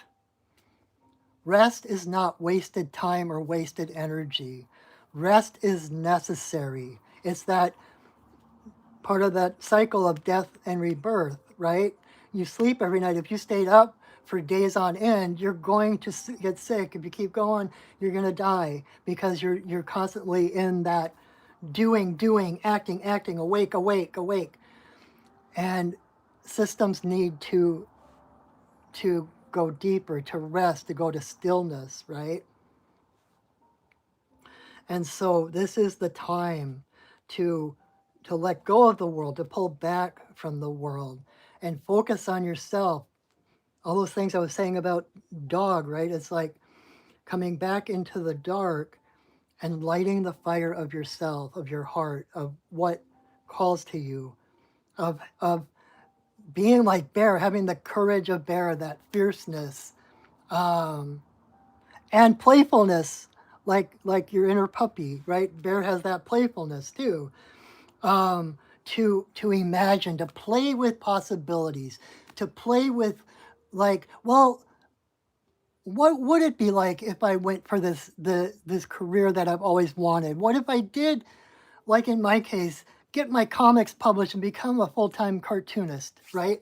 It's like, what would it feel like if I actually did that, right? And start to kind of map things out and like, and just play with the feelings of fulfillment, of what you want your world to be like, right? Right now, everything is in motion, everything is malleable, right? And this is the place anchored in our physical reality, right? Bringing that divine presence into physical reality and manifesting rather than exhausting ourselves trying to change things on the physical level. It's time to turn inward and let the physical world take shape around us according to our dreams, according to our desires and our passions, right? Because when we come through this cycle, where we end up is Heron, who is the balance of death and birth, of darkness and light, of heaven and earth, of spirit and physical, right? We come to that place of the stillness within us where everything we need comes to us just by our presence in the world. There's no needing to earn, there's no needing to deserve our presence. We don't have to earn our way on the planet. We don't have to like suffer to deserve a good life. It's ours to claim. And when we're whole in ourselves, when we have everything we need spiritually, when we know that we're whole, then the physical and the mental and the emotional just follow suit. They fall into place. And all those good things, it's like that saying they say that what you are hunting is hunting you, or what you are seeking is seeking you. When you're in alignment, when you're your highest possible, like I have a friend who always talks about like every morning, she's like, I call forth my highest possible timeline, my easiest possible timeline. Calling from a place of center. This is in the center of the deck. This is the spirit card. This is the hub of the wheel that ties everything together. So this is about being that centeredness, about being living moment to moment, day by day, in that divine presence that you are. And seeing the miracles that unfold around you, how the universe comes to you. It's like there's a quote from Kafka about, again, in this quote, I never get my quotes right, but it's something about when you, that he said, you don't need to, I don't need to leave my house to know the world. When you sit in stillness, the world will come to you and roll over at your feet like a cat. Something like that. But that's the idea. It's like you don't need to pursue and chase truths and facts and everything that's going on in the world and the state of affairs and your career and your whatever. It's like there's more power in that stillness, in being who you are and allowing it to come to you. You already deserve it. You are enough. You don't need to sacrifice, to compromise, to give things up to earn anything. You are already spirit. There's nothing greater that you can be. And physical reality being this malleable illusion, it's like if you've ever seen, like if you have a magnet under a sheet of paper or something, you put like iron filings on it, how they all kind of go out into the patterns, the magnetic field of the magnet. That's who you are. That's why they call it the law of attraction, because you are physically, even you are an electromagnet, but energy wise, you're a magnet. You draw your things array about you. The other things don't change you. You don't fall into place around the physical world. The physical world, like these iron filings, fall into the pattern around you, depending on your power.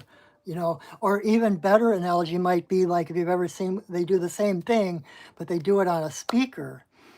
And depending on what note is coming through or what the music is coming through, there's these patterns, like the iron filings or whatever, sand or whatever they're using. They fall into these patterns because of the sound waves coming through.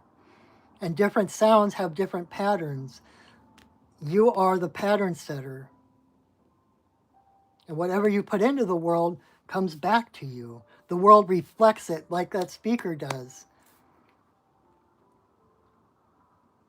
And so rather than reacting to the world, which is like a feedback loop, because then there's no change, then you're just doing the same old thing, and you're reacting to what is actually the expression of who you are. You're actually able to look at the world as your reflection and say, oh, I don't really care for that. So I'm going to shift that tone so that it has a different pattern in the world. And that's how all good things come to you, because they have to. Because you are the center of reality. You are the creator of your reality. I know people don't use that phrase very much anymore, but it's true. When you realize that you are the center, that you are the one you're the pattern setter, then everything else falls into place around you. The world literally revolves around you, not the other way around. So this is where you're destined to go. Through these changes, through everything that's up in the air and dark and, feeling unlovable, feeling vulnerable, it's like, and not knowing yourself, being so caught in the world that you forgot who you are. This is all leading. You still have that inner stability, and it's all leading to this place of alignment, of really knowing who you are and your relationship with reality, your relationship with source, being that channel of source energy that comes into the world and affects the world around it. So to me, that is beautiful. To me, that is so hopeful. To me, like, if you're still feeling here with the world falling apart, this is what you're aiming for. Imagine what it would feel like to have the whole world at your feet. Not in a power over sense, like being the tyrant or the king and having everyone in servitude, but like the Rubik's Cube, like, every square that changes on the Rubik's Cube affects the relationship of all the other cubes. Knowing that what you do changes your relationship to everything else, that it's an active, dynamic thing. So in a way, stillness is the most dynamic thing you can do. Don't just do something, stand there. right? So anyway, we are over the time. So I hope that is helpful. Let me see if I can, there we go. I hope you enjoyed that. I hope that made sense. I'm really digging this form of doing the readings. So um, I intend to keep doing it this way. Oh, you're so welcome, Charles. Thank you. Thank you for the feedback and thanks for being here. Um, that is what you get if you come to me like for a one-on-one, and even like when it's just one-on-one, community, it's kind of generalized, right? But when it's a one person, I can kind of go into even deeper detail or into different nuances and stuff. But hopefully that's helpful. And if you enjoyed that, consider coming to get a reading from me personally. To do so, all you need to do is go to my website, perchingwolfstudios.net, and you can learn more about me. You can see all the different shamanic services I offer, readings and healings and teachings. Oh my! And you can sign up for a session with me right from my website. And I love doing this work. I was going to say helping people, and it's not even really helping people. It's like, it's just,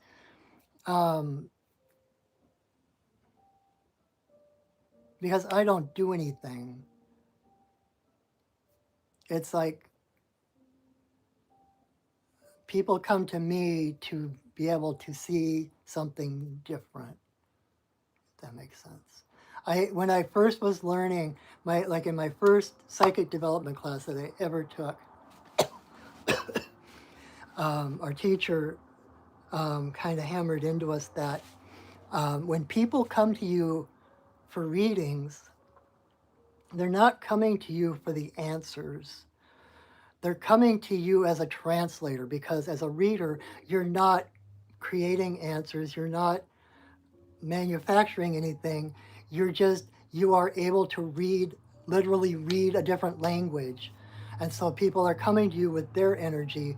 The cards are kind of the translator, or whatever modality you work with is the translator of their energy to your understanding. And so you are literally just, people are coming to you and say, hey, can you read this book for me? I don't speak that language.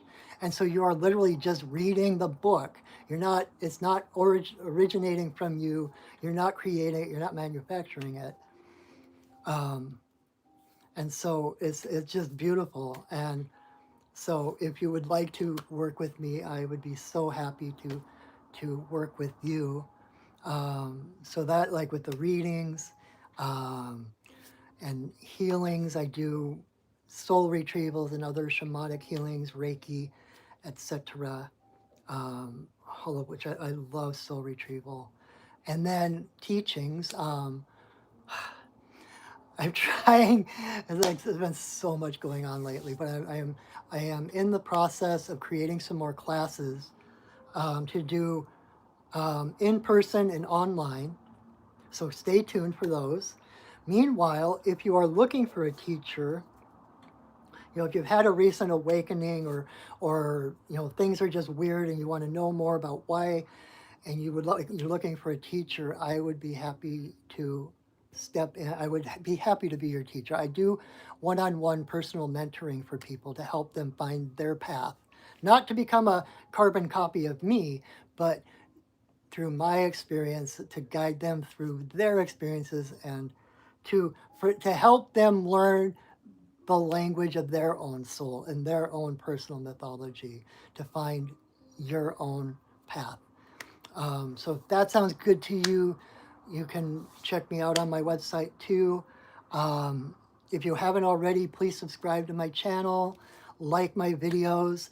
I've got I think 6-ish years of these videos that are up there all the time, of ceremonies, of songs, of these readings. So they're always there for a resource. If you feel like you want a center, you need someone to set ceremonial space for you, I got these ceremonies up there. If you want a reading, you can always choose one of these videos by random, and choose a card and pay attention to that card and get your answers. Um, and so that's there for a resource. And if you enjoy this, please share my video. Um, I'm trying to expand my universe, my voice, and so you can help me out in that way. And if you really got something out of this, or you want to just support your friendly neighborhood shaman, this is my day job. This is how I make my money, is doing this kind of work. And so anything you wish to donate to me, I am so very grateful for. Um, and if that feels good to reciprocate energetically in that way, um, thank you, thank you, thank you. My Venmo link is in the description under this video. I think that is it for now. Let me pick up my drum. So you can see she's a little bit flattered now that she's cooled off, but I set sacred space before we started, so I'm going to release that sacred space. The